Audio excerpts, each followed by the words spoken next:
अपनी polity current affairs series और उसका लेक्चर 3। आज का सबसे पहला मुद्दा स्टेट एंथम। नेशनल एंथम के बारे में हम सबको पता है और हमने कभी ना कभी लाइफ में नेशनल एंथम जरूर गाया होगा। लेकिन कुछ समय से कुछ स्टेट्स का डिमांड आ रहा है कि नेशनल एंथम तो ठीक है, लेकिन हमारे को साथ में अपना स्टेट एंथम भी चाहिए, क्योंकि हमारी हिस्ट्री, कल्चर, हमारी डाइवर्सिटी अलग है, हमारी प्रैक्टिसेस अलग हैं, किस तरीके से हमने इतिहास में अपने आप को कंडक्ट करा है वो अलग है। हम अपने कल्चर को और अपने प्रैक्टिसेस को प्रिजर्व करना चाहते हैं और इसलिए हम चाहते हैं कि हमारे यहाँ स्टेट एंथम हो, ऐसा कुछ स्टेट्स का मानना है। तो इसमें हम ये समझते हैं कि हमारा संविधान और संसद द्वारा पास किए गए अलग अलग कानूनों का क्या प्रोविजन है प्रीलिम्स के पॉइंट ऑफ व्यू से, जिससे हम ये समझ सकें कि ये जो डिमांड उठती है स्टेट एंथम की, ये वाजिब है या ये गलत है। सबसे पहले अगर मैं कॉन्स्टिट्यूशन की बात करता हूं, पूरे संविधान में ये कहीं नहीं लिखा हुआ कि स्टेट्स के पास अपना स्टेट एंथम नहीं हो सकता। मतलब संविधान इस मामले पे साइलेंट है और संविधान के हिसाब से अगर स्टेट्स चाहें तो उनका खुद का स्टेट एंथम हो सकता है। दूसरी बात, हमारे यहां एक कानून है जिसका नाम है prevention of insult to national honours act 1971। यह कानून basically national anthem, national emblem और नेशनल फ्लैग को प्रोटेक्ट करने के लिए, रिस्पेक्ट करने के लिए लाया गया, और यदि कोई इन तीनों को डिसरिस्पेक्ट करता है तो उसके लिए पनिशमेंट भी इस कानून के अंदर दी हुई है। अगर हम इस कानून को ठीक से पढ़ते हैं तो यहां पे भी कहीं नहीं लिखा हुआ कि स्टेट्स के पास खुद का स्टेट एंथम नहीं हो सकता। तो संविधान के तौर पे और हमारे लॉज के हिसाब से स्टेट्स के पास अपना स्टेट एंथम हो सकता है। अगर हम आर्टिकल 51A फंडामेंटल ड्यूटीज, जो कि part 4A of the Indian constitution में दिए हुए हैं, उनको ध्यान से पढ़ें तो वे कहते हैं कि भारत के जितने भी नागरिक हैं वो नेशनल एंथम और नेशनल फ्लैग की रिस्पेक्ट करेंगे। आर्टिकल 51A में कहीं पे भी स्टेट एंथम का नाम मेंशन नहीं है। प्रीलिम्स का यहां से काफी बारीक सवाल बन सकता है, क्योंकि रिसेंटली कई सारी स्टेट्स ने अपनी स्टेट एंथम की डिमांड उठाई और इवन कई ने अपना स्टेट एंथम अडॉप्ट भी किया है। तो आपको पता होना चाहिए कि fundamental duties article 51A part 4A में स्टेट एंथम का कोई भी मेंशन नहीं है। यहां पे एक बेसिक अंडरस्टैंडिंग यह है कि यदि किसी राज्य में स्टेट एंथम अडॉप्ट किया जाता है तो वो सबसे पहले जो इज्जत देंगे, प्रेफरेंस देंगे, वो नेशनल एंथम को देंगे और उसके बाद ही कहीं पे भी स्टेट एंथम गाया जाएगा। कहने का मतलब है नेशनल एंथम हमेशा ऊपर रहेगा और स्टेट एंथम उसके बाद आएगा। मतलब कि स्टेट एंथम जो है हमेशा वो नेशनल एंथम के बाद ही गाया जाएगा। ये है बेसिक रूल्स और कानून स्टेट एंथम को लेके। यहां पे मैंने लिस्ट मेंशन कर दी है कि कौन कौन से राज्यों के पास आज की तारीख में अपना स्टेट एंथम है। सबसे रीसेंट महाराष्ट्र ने अपना खुद का स्टेट एंथम अडॉप्ट करा है। उसके अलावा आंध्र प्रदेश, असम, बिहार, छत्तीसगढ़ और बाकी सारी स्टेट्स के पास अपना स्टेट एंथम है। यदि किसी राज्य को अपना स्टेट एंथम अडॉप्ट करना होता है तो यूजुअली उनका जो राज्य मंत्रिमंडल होता है, उनका जो स्टेट काउंसिल ऑफ मिनिस्टर्स होता है, headed by the chief minister, वो एक प्रस्ताव पास करता है आपस में, कैबिनेट एक प्रस्ताव पास करता है और उसके बाद वो जो एंथम होता है वो वहां का स्टेट एंथम बन जाता है। मतलब कि एकनाथ शिंदे के कैबिनेट ने ये जो रेजोल्यूशन है, प्रस्ताव है, वो पास करा और वहां पे उन्होंने अपना नया स्टेट एंथम अडॉप्ट करा। नेशनल एंथम, स्टेट एंथम की डिबेट हमने देख ली और वो सेटल हो गई। अब बात करते हैं नेशनल फ्लैग की। आपको पता है कि ये तिरंगा हमारा नेशनल फ्लैग, हमारी शान है और इससे ऊपर हमारे लिए कुछ नहीं है। ऐसे में कुछ राज्य बोलते हैं कि हम अपनी आइडेंटिटी मेंटेन करना चाहते हैं और इसलिए हम खुद का स्टेट फ्लैग चाहते हैं। जैसे आपने स्टेट एंथम की अनुमति दी हुई है, हम वैसे स्टेट फ्लैग भी चाहते हैं। इसको लेके हमारा संविधान और हमारे कानून क्या बोलते हैं, एक बारी समझते हैं। सबसे पहले अगर कॉन्स्टिट्यूशन की बात करते हैं तो हमारे संविधान में कहीं पे भी कुछ भी नहीं दिया हुआ कि किसी स्टेट के पास खुद का नेशनल स्टेट फ्लैग हो सकता है या नहीं हो सकता। मतलब कि क्योंकि संविधान इसके बारे में साइलेंट है, इसका मतलब राज्यों के पास अपना खुद का स्टेट फ्लैग हो सकता है। सिमिलरली मैंने आपको एक कानून का नाम अभी बताया, prevention of insult to national honours act 1971, जो कि state national emblem, national flag और नेशनल एंथम को प्रोटेक्ट करता है। इस कानून में भी कहीं नहीं लिखा हुआ कि स्टेट के पास अपना फ्लैग हो सकता है नहीं हो सकता। यह कानून भी स्टेट फ्लैग को लेकर साइलेंट है। इसके अलावा हमारी केंद्र सरकार ने 2002 में एक सेट ऑफ रूल्स पास करा था नेशनल फ्लैग को लेकर, जिसको कहते हैं फ्लैग कोड ऑफ इंडिया।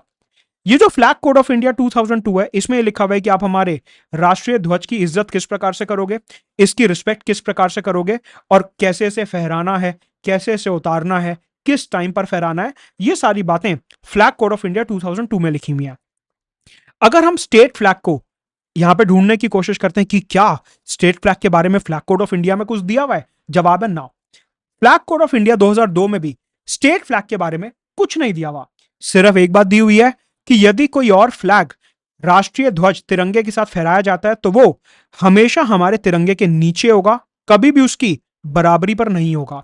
मतलब कि कल को अगर कोई राज्य अपना खुद का स्टेट फ्लैग अडॉप्ट करते हैं तो कभी भी वो उसे हमारे तिरंगे के बराबर नहीं फहरा पाएंगे। हमेशा वो हमारे तिरंगे के नीचे रहेगा, हमेशा हमारे तिरंगे से नीचे रहेगा, कभी भी हमारे तिरंगे के वो बराबर में नहीं आएगा। ऐसा कहां लिखा है? फ्लैग कोड ऑफ इंडिया में लिखा है कि कोई भी दूसरा झंडा हमारे नेशनल फ्लैग के बराबरी पे नहीं होना चाहिए, वो हमेशा इसके नीचे होना चाहिए। Flag code of India.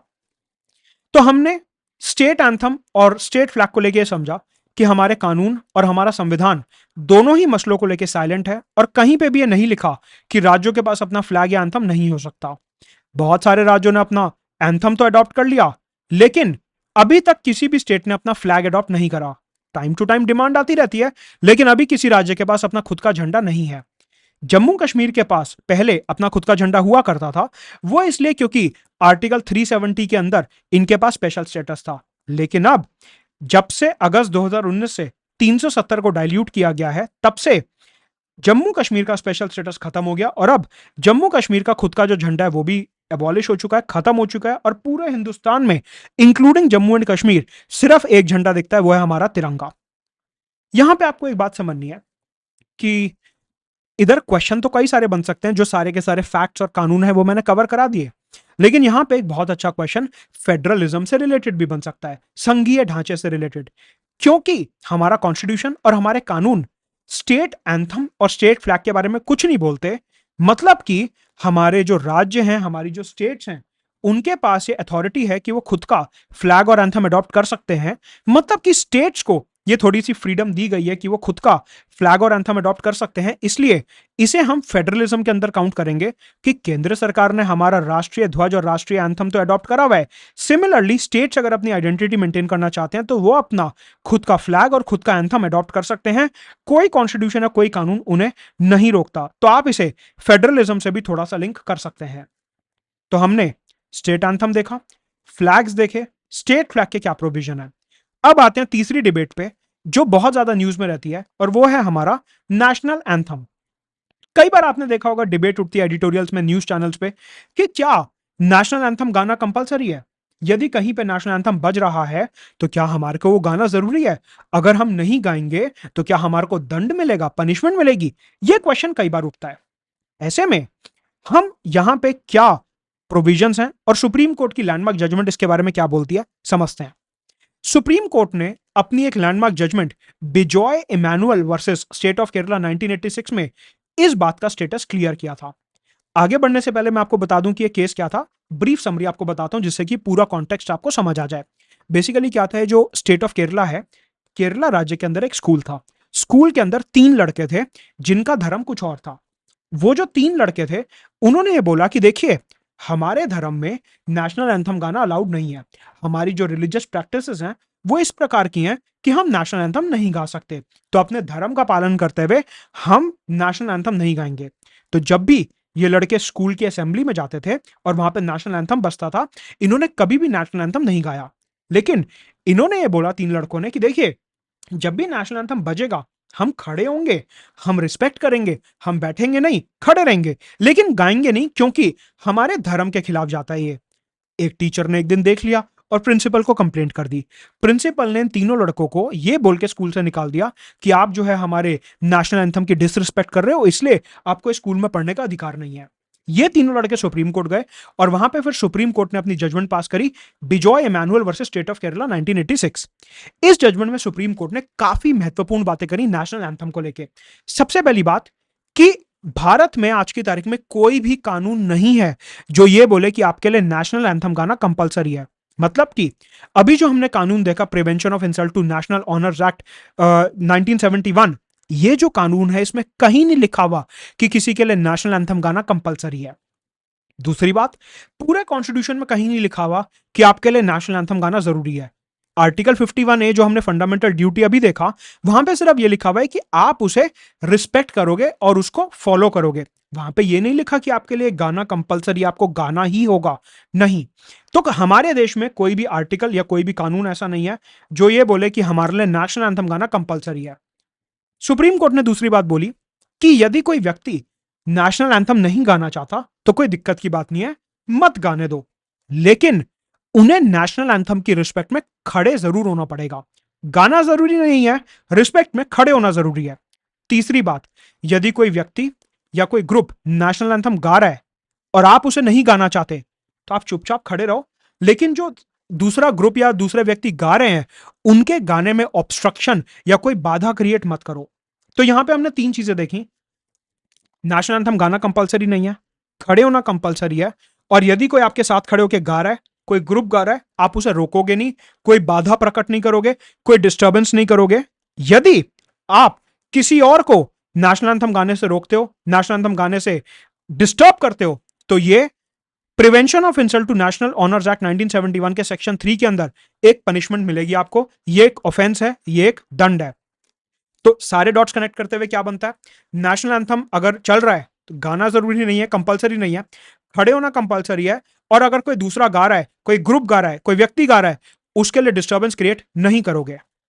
Supreme court ने फाइनली ये बोला कि यदि कोई व्यक्ति इंडिया में है, सिटीजन है, उसके पास आर्टिकल 19 के अंदर freedom of speech and expression है, यदि वो नेशनल एंथम नहीं गाना चाहता हम उसे फोर्स नहीं कर सकते, क्योंकि freedom of speech and expression उसका फंडामेंटल राइट है। हाँ, वो किसी दूसरे को गाने से नहीं रोकेगा, वो किसी दूसरे के गाते हुए डिस्टर्बेंस, ऑब्स्ट्रक्शन, बाधा क्रिएट नहीं करेगा, लेकिन अगर वो खुद नहीं गाना चाहता तो हम उसे फोर्स नहीं करेंगे, क्योंकि उसके पास freedom of speech and expression है।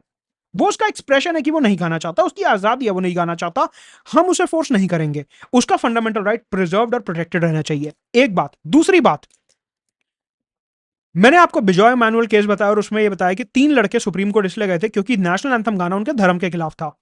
सुप्रीम कोर्ट ने बोला कि अगर कोई धर्म के गाइडलाइंस हैं, कोई ऐसा धर्म है जो ये बोलता है कि नेशनल एंथम नहीं गाना है, आप उसे फॉलो करो, क्योंकि भारत की जो यूनिटी इन डाइवर्सिटी है, भारत की डेमोक्रेसी की जो सुंदरता है, वो इसी में है कि हमारे यहाँ इवन जो माइनॉरिटी से माइनॉरिटी व्यक्ति हैं उनको अपने अधिकार प्रोटेक्ट करने का पूरा फ्रीडम मिलना चाहिए। और ऐसे में ये जो हमारे यहाँ आर्टिकल 25 है, ये सबको आजादी देता है कि आप अपने freedom of faith, freedom of religion को प्रोटेक्ट करो। यदि आपके धर्म में लिखा है कि आपको नेशनल एंथम नहीं गाना, आप मत गाओ, आप अपने फ्रीडम ऑफ रिलीजन को प्रोटेक्ट करो। तो मतलब यदि आप नेशनल एंथम नहीं गा रहे हो तो आप अपने आर्टिकल 19 और 25 को सेव कर सकते हो, बचा सकते हो, प्रिजर्व कर सकते हो, लेकिन किसी दूसरे को गाने से रोकोगे नहीं। और नेशनल एंथम जब बजेगा उस टाइम खड़े होना बहुत जरूरी है। प्रीलिम्स 96 में इसके लिए एक सवाल बना था, क्या कि no one can be compelled to sing national anthem since, किसी को भी आप नेशनल एंथम गाने से फोर्स नहीं कर सकते, क्यों? It will be violative of freedom of speech and expression, मतलब कि आपकी बोलने की और अभिव्यक्त करने की स्वतंत्रता के खिलाफ जाता है। It will be violative of right to freedom of conscience and practice and propagation of religion, आपकी धार्मिक स्वतंत्रता और आजादी के खिलाफ जाता है। तीसरा, हमारे देश में ऐसा कोई कानून नहीं है जो ये बोले कि नेशनल एंथम गाना कंपलसरी है, ऐसा कोई भी हमारे यहाँ कानून नहीं है।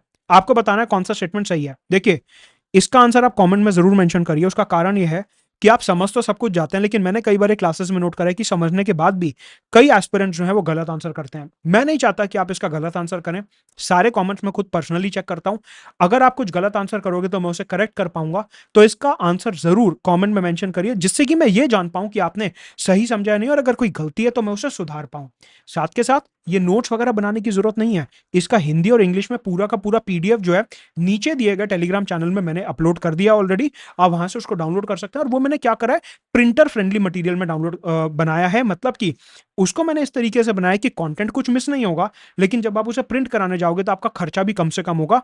ऐसे मैंने उसको पूरा अलाइन कर दिया है, तो आपका उसमें मिनिमम खर्चा होगा, उसका प्रिंट लेके आप आसानी से पढ़ सकते हो। तो खुद के नोट्स मत बनाना बिल्कुल भी। आगे बढ़ने से पहले 13 अप्रैल से मेरा सी-सैट का रिवीजन कोर्स शुरू हो रहा है अनअकैडमी पे, जिसका प्राइस है 1200 रुपए। रेफरल कोड यूज करेंगे मुदित गुप्ता 20% डिस्काउंट के लिए। 17 क्लासेस होंगी। 13 अप्रैल से लेके 5 मई तक ये कोर्स चलने वाला है। सारे shortcut, trick, technique, logical, quant, data interpretation और रीडिंग कॉम्प्रिहेंशन सब कुछ इस कोर्स में करवाने वाला हूं। तो इस कोर्स को जरूर एनरोल करेंगे अपनी लास्ट माइल प्रिपरेशन के लिए। साथ के साथ यदि आप 2024, 25 और 26 की तैयारी कर रहे हैं तो कंप्लीट प्रिपरेशन के लिए 1-to-1 guidance, mentorship, answer writing, daily answer writing, live और रिकॉर्डेड क्लासेस, इन सब के लिए अनअकैडमी ज्वाइन कर सकते हैं। 14 अप्रैल तक हमारा अनलॉक 20 ऑफर चालू है। 20% डिस्काउंट के लिए यूज करेंगे रेफरल कोड मुदित गुप्ता। अगला मसला है इलेक्शन सिंबल्स का। शिवसेना और उसमें पार्टी में बंटवारा हो जाता है, एक तरफ एकनाथ शिंदे, दूसरी तरफ उद्धव ठाकरे। सवाल यह उठा कि क्योंकि उद्धव ठाकरे और एकनाथ शिंदे के जो अलग अलग ग्रुप बन गए, तो असली शिवसेना का नाम और असली शिवसेना का सिंबल जो इलेक्ट्रॉनिक वोटिंग मशीन के ऊपर छपा होता है, इनका जो सिंबल है धनुष वाला, बो एंड एरो वाला, वो कौन रखेगा? इनका असली नाम और सिंबल उद्धव ठाकरे का होगा या एकनाथ शिंदे का होगा? ऐसी एक लड़ाई इनके बीच में छिड़ गई।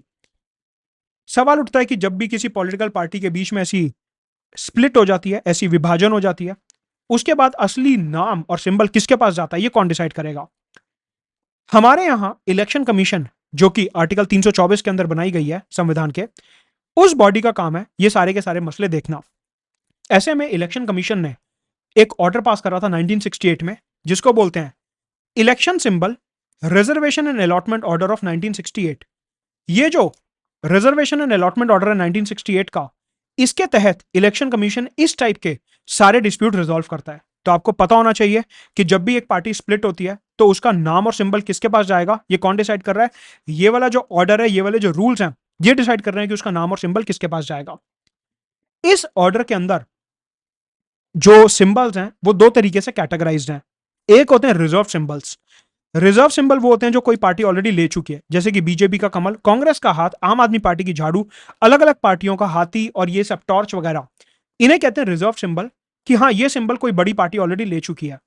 फिर आते हैं फ्री सिंबल्स। फ्री सिंबल्स का मतलब होता है कि एक लिस्ट है इस ऑर्डर के अंदर कि हाँ ये लिस्ट है, ये वाले जो सिंबल्स हैं अभी तक किसी भी पार्टी या व्यक्ति ने नहीं लिए, अगर आप अपनी नई पार्टी बना रहे हो तो ये वाले सिंबल्स आप ले लो। ये जो पूरा सिंबल्स का एलोकेशन होता है, रजिस्ट्रेशन होता है, ये इस ऑर्डर के अंदर सारा काम इलेक्शन कमीशन करता है। ठीक है, तो हमने देखा कि यदि किसी पार्टी में स्प्लिट हो गया, कोई पार्टी विभाजन हो गई, कोई पार्टी टूट गई, तो ऐसे में सिंबल और नाम किसके पास जाएगा कि शिवसेना कौन सी होगी? उद्धव ठाकरे की होगी शिवसेना या एकनाथ शिंदे की शिवसेना होगी? धनुष और तीर कमान वाला जो सिंबल है वो उद्धव ठाकरे का होगा या एकनाथ शिंदे का होगा? इस डिस्प्यूट के साथ ये सारे के सारे नेता जो हैं ये पहुंचे इलेक्शन कमीशन के ऑफिस। इलेक्शन कमीशन ने बोला कि हम इसको सॉल्व करते हैं अंडर दिस पर्टिकुलर ऑर्डर। तो ये याद रखेंगे, इस ऑर्डर के अंदर इस टाइप के सारे डिस्प्यूट सॉल्व किए जाते हैं। सवाल उठता है कि इलेक्शन कमीशन यहां पे इस मसले को सॉल्व कैसे करता है? इलेक्शन कमीशन के पास जब भी ऐसा कोई डिस्प्यूट आता है तो वो दोनों ग्रुप्स को पहले फैक्ट्स देखता है कि इनका विभाजन हुआ क्यों, कौन गलत है कौन सही है, और कौन क्या बोल रहा है। दोनों साइड की बातें सुनेगा। उसके बाद दोनों साइड से अलग अलग लोगों को बुलाया जाएगा उनसे बातचीत करने के लिए कि आप बताइए आपका क्या पक्ष है, फिर आप बताइए आपका क्या पक्ष है। दोनों की बात सुनेंगे और फिर डिसाइड करेंगे कि हमारे को यहां पे क्या करना है।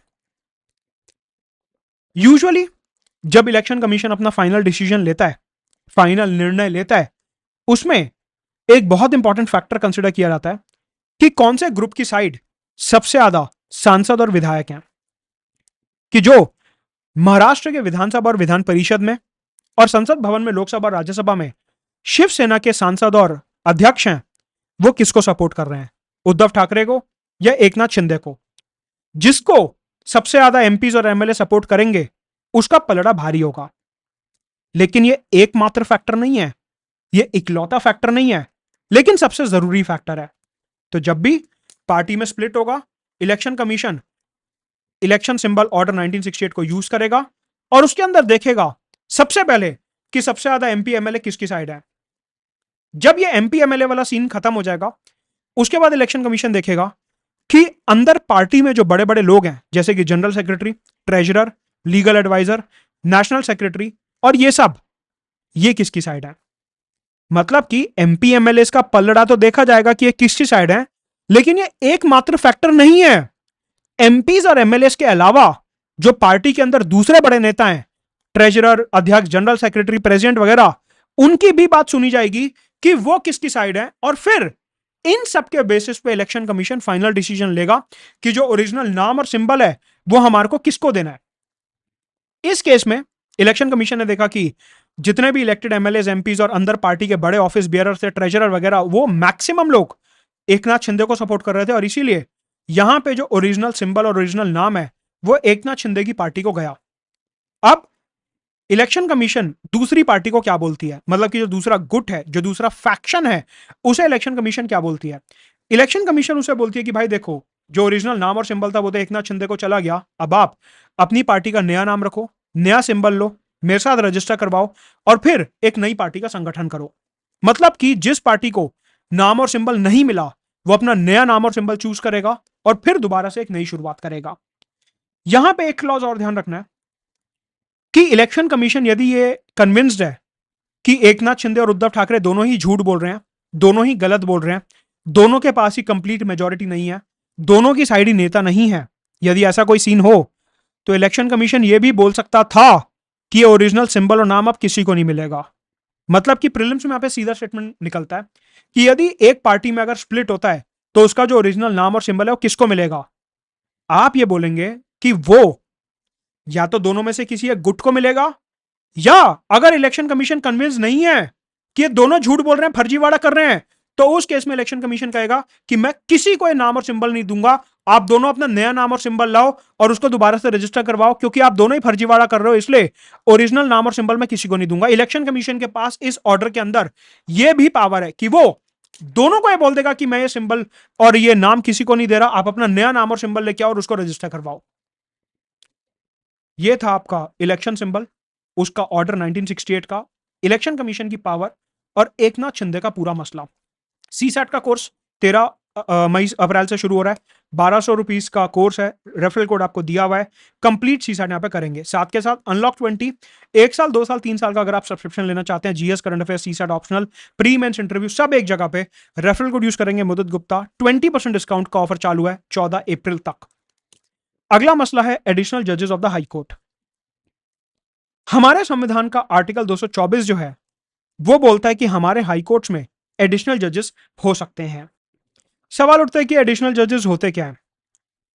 एक तो हमने देखा कि हाई कोर्ट में परमानेंट जजेस तो होते ही हैं, जो रोज कोर्ट आते हैं, केसेस सुनते हैं और अपना डिसीजन सुनाते हैं, परमानेंट जजेस ये तो होते ही हैं। तो फिर परमानेंट जजेस के अलावा ये एडिशनल जज नाम का जो टर्म है आर्टिकल 224 के अंदर, ये क्या है। कई बार ऐसा होता है कि हाई कोर्ट्स में काम बहुत ज्यादा इंक्रीज हो रहा था और वहां के चीफ जस्टिस को लगने लगता है कि अभी हमारे पास बहुत ज्यादा जजेस नहीं है, काम इतना ज्यादा बढ़ गया, केसेस इतने ज्यादा पेंडिंग हो गए, हमारे को बाहर से कुछ जजेस को बुला लेना चाहिए टेम्परेरी पीरियड के लिए। तो जो एडिशनल जजेस होते हैं वो हाई कोर्ट के टेम्परेरी जजेस होते हैं, जिनको बुलाया जाता है जब वर्कलोड बहुत ज्यादा इंक्रीज हो जाता है। ये जो एडिशनल जजेस होते हैं हाई कोर्ट के, ये प्रेसिडेंट द्वारा अपॉइंट किए जाते हैं on the air and advice of supreme court collegium. जो सुप्रीम कोर्ट का 5 जजेस का कॉलेजियम होता है वो प्रेसिडेंट को एडवाइस करता है कि किसको एडिशनल जज, टेम्परेरी जज ऑफ हाई कोर्ट अपॉइंट किया जाए, और प्रेसिडेंट कॉलेजियम की इस बात को मानते हुए एडिशनल जजेस को अपॉइंट करते हैं। ये जो एडिशनल जजेस होते हैं इनका जो टेन्योर होता है कॉन्स्टिट्यूशन के हिसाब से वो हमेशा 2 साल या उससे कम होता है, क्योंकि मैंने बोला ये टेम्परेरी जजेस हैं, इनका टेन्योर हमेशा 2 साल या उससे कम का रहेगा। और ये जो एडिशनल जजेस होते हैं इनकी मैक्सिमम एज होती है 62 ईयर्स, जस्ट लाइक परमानेंट जजेस ऑफ द हाई कोर्ट। जैसे परमानेंट जजेस ऑफ द हाई कोर्ट 62 साल की उम्र तक ऑफिस होल्ड कर सकते हैं, वैसे ही एडिशनल टेम्परेरी जजेस जो 2 साल या उससे कम के लिए आ रहे हैं वो भी सिर्फ 62 ईयर्स ऑफ एज तक ऑफिस होल्ड कर सकते हैं। इसके अलावा जो इनकी बाकी दूसरी क्वालिफिकेशन होती है वो सेम हाई कोर्ट के जजेस जैसी ही होती है। सवाल उठता है कि ये पूरा मसला न्यूज में क्यों है। रिसेंटली एक एडिशनल जज को अपॉइंट किया जा रहा था मद्रास हाईकोर्ट के लिए।